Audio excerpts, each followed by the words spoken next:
Panitia khusus angket KPK akan memanggil Badan Pemeriksa Keuangan untuk mengklarifikasi data temuan terkait penggunaan anggaran KPK. Salah satu poin yang mendasari usulan angket KPK adalah temuan BPK yang mengindikasikan penyimpangan anggaran KPK. Pansus angket KPK juga berencana menemui napi koruptor di Lapas Sukamiskin, Bandung untuk menggali informasi selama proses penyidikan di KPK. Tidak hanya itu, surat panggilan kedua kepada Miriam S. Haryani rencananya akan segera dikirim ke KPK. Kita berkaitan akan menanyakan mengenai audit BPK terkait lembaga KPK. Jam 1 siang besok, hari Selasa, Pansus akan dipimpin oleh Pak Agun, akan bertemu dengan Ketua BPK. Kemudian tanggal 6, nanti akan ada 2 kunjungan kita ke Lapas Sukamiskin dan Lapas Wanita Pondok Bambu. Pak Agun akan memimpin ke Sukamiskin, Bu Risa akan memimpin ke Pondok Bambu. Dan untuk informasi terkini terkait dengan rapat pansus hak angket terhadap KPK, kita sudah terhubung dengan koresponden CNN Indonesia, ada Akbar Junisa Surya yang memantau bagaimana jalannya rapat hak angket tersebut sepanjang hari ini. Selamat malam Akbar. Dari yang Anda pantau sejak tadi begitu terkait dengan rapat pansus hak angket KPK ini, apalagi kemudian perkembangan terbaru yang dihasilkan dari rapat pansus hak angket KPK? Ya, selamat malam Reinhard. Memang hari ini Pansus Hak Angket KPK kembali melanjutkan kerja mereka dan menggelar rapat pada siang tadi pada pukul 1. Namun rapat hanya berlangsung sebentar saja dan dilakukan secara tertutup. Artinya ini berbeda dengan rapat-rapat sebelumnya yang dilakukan secara terbuka, di mana pada rapat sebelumnya Pansus Angket KPK mengundang sejumlah pihak untuk dimintai pandangannya dan juga informasinya terkait dengan kinerja KPK selama ini. Dan hari ini juga tidak dihadiri oleh seluruh anggota dari Pansus Angket KPK, hanya beberapa saja yang terlihat hadir dalam rapat tadi siang di gedung DPR.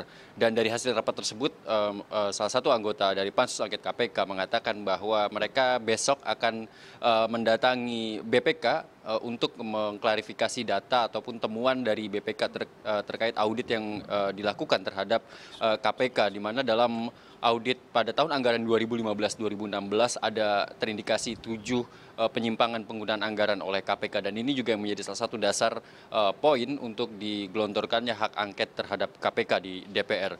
Tak hanya itu juga, angket KPK atau Pansus Angket KPK ini juga rencananya akan mengundang sejumlah ahli dan pakar seperti pakar tata negara yaitu Profesor Yusril Ihza Mahendra dan juga pakar-pakar yang pada waktu itu turut membidani lahirnya KPK dengan Undang-Undang KPK nomor 30, di mana dalam keterangannya ataupun dalam panggilannya nanti pakar tata negara maksud saya ini akan dimintai keterangannya atau pandangannya terkait angket KPK yang digelontorkan oleh DPR, di mana kita tahu dalam mengusulkan hak angket KPK pada waktu itu DPR menuai kontroversi yang cukup masif. Banyak pihak yang mengatakan bahwa hak angket yang digelontorkan oleh DPR terhadap KPK ini merupakan hak angket yang salah sasaran. Nah, inilah salah satu poin yang nantinya akan digali oleh Pansus Angket KPK ketika menghadirkan ahli tata negara untuk melihat kedudukan KPK sebagai lembaga dalam tata negara di Indonesia. Apakah memang KPK merupakan lembaga yang tidak bisa atau menjadi objek dari hak angket KPK, hak angket di DPR, atau justru ini bisa menjadi salah satu objek untuk diangketkan. Untuk pakar-pakar lain yang akan dimintai keterangannya adalah pakar-pakar yang membidani lahirnya KPK. Ini akan diberikan waktu untuk memberikan pandangannya terkait kinerja KPK dari mulai dilahirkan pada waktu itu hingga pada tahun 2017 ini. Apakah kinerja KPK dalam hal penyelidikan dan juga penyidikan ini sudah berjalan sesuai dengan aturan yang diatur dalam Undang-Undang KPK dan juga standar operasional prosedur yang mengatur tentang KPK tersebut. Reinhard. Baik, Akbar, ini kan kalau kita lihat dari hasil rapat pansus tadi begitu agak melebar kemudian kerja dari tim pansus ini.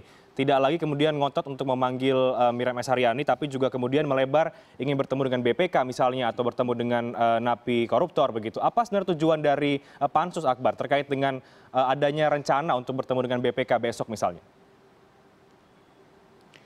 Ya, memang sebenarnya kalau kita lihat dari agenda kerja Pansus Angket KPK di DPR ini, kalau saya katakan bila mereka ingin bertemu dengan BPK, kemudian mereka mengundang para ahli dan juga pakar, sebenarnya ini belum keluar dari track pansus angket KPK tersebut, di mana BPK ini merupakan salah satu lembaga yang menjadi dasar ketika DPR memberikan atau mengusulkan hak angket terhadap KPK, di mana salah satu poin adalah temuan BPK terhadap 7 indikasi penyimpangan anggaran oleh KPK, dan pemanggilan terhadap Miriam S. Haryani juga akan tetap dilakukan oleh pansus angket KPK, di mana pemanggilan kedua nanti akan segera dilakukan oleh pansus angket KPK dan dikirimkan surat terhadap KPK, dan bila nanti dalam panggilan kedua tidak hadir dan panggilan ketiga juga tidak hadir, tentu pansus angket KPK akan menempuh langkah lain, yaitu pemanggilan paksa dengan meminta bantuan dari institusi kepolisian. Dan rencananya juga pansus angket KPK nanti akan bertemu dengan Wakapolri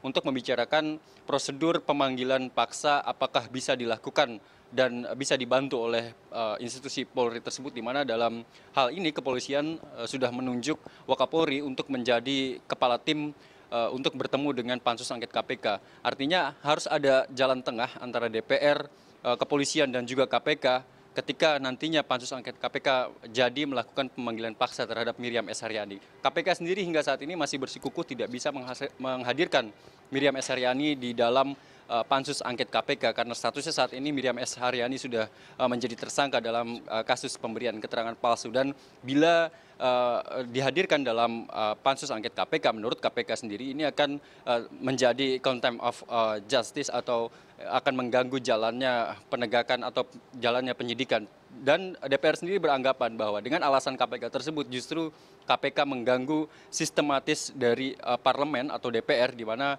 ketika pansus angket ini sudah memanggil atau ingin memanggil seseorang untuk dimintai keterangannya, ini tidak boleh dihalangi dan harus dihadirkan, di mana ada sistem 3 kali panggilan pertama, kedua, dan ketiga. Bila ketiga nanti tidak hadir juga, maka pansus angket KPK bisa memanggil secara paksa dengan dibantu dengan aparat kepolisian. Ini yang nantinya akan dicari supaya tidak menabrak prosedur, baik prosedur di DPR, kepolisian, dan juga KPK, agar tidak ada kisruh antara 3 lembaga negara tersebut. Reinhard. Baik, terima kasih Akbar Junisa Surya, koresponden CNN Indonesia.